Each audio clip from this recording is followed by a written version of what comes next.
জুলাই গণ অভ্যুত্থান অধিদপ্তর নামে একটা অধিদপ্তর হয়েছে ঠিকই, কিন্তু সেই জায়গা থেকে জুলাই গণ অভ্যুত্থানে যারা আহত হয়েছে, যারা শহীদ আছে, শহীদ পরিবাররা ঠিক মতো সেখান থেকে সেবা পাচ্ছেন না বলে বিভিন্ন পর্যায়ে অভিযোগ রয়েছেন।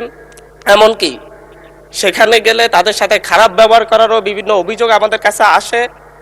যেহেতু আমরা জুলাই গণ অভ্যুত্থানের নেতৃত্ব থেকে উঠে এসেছি, সেই জায়গা থেকে আমরা এই ব্যাপারে আমাদের মাননীয় মন্ত্রীর কোনো পদক্ষেপ আছে কিনা, এবং জুলাই অধিদপ্তর অনেক ক্ষেত্রে বলে তাদেরকে বাজেট প্রদান করা হয় না, অনেক ক্ষেত্রে তাদের কাছে গেলেই বলে তাদের কাছে বাজেট নেই।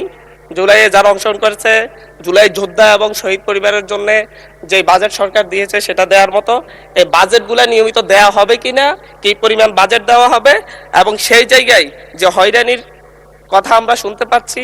5+ স্টার রেটিং প্রাপ্ত দেশের সর্বোচ্চ বিদ্যুৎ সাশ্রয়ী ওয়ালটন এসি স্মার্ট কমফোর্ট এখন নেক্সট লেভেলে।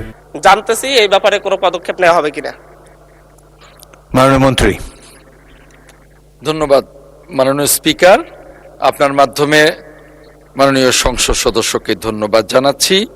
আপনার মাধ্যমে মাননীয় সংসদ সদস্যকে জানাতে চাই, আমাদের সরকার মাননীয় প্রধানমন্ত্রী জনাব তারেক রহমানের সরকার মাত্র 2 মাসও এখনো হয়নি।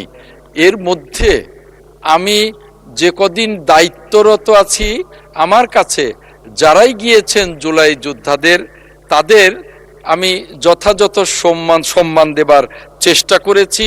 আমি আপনার মাধ্যমে মাননীয় সংসদ সদস্যকে আশ্বস্ত করতে চাই,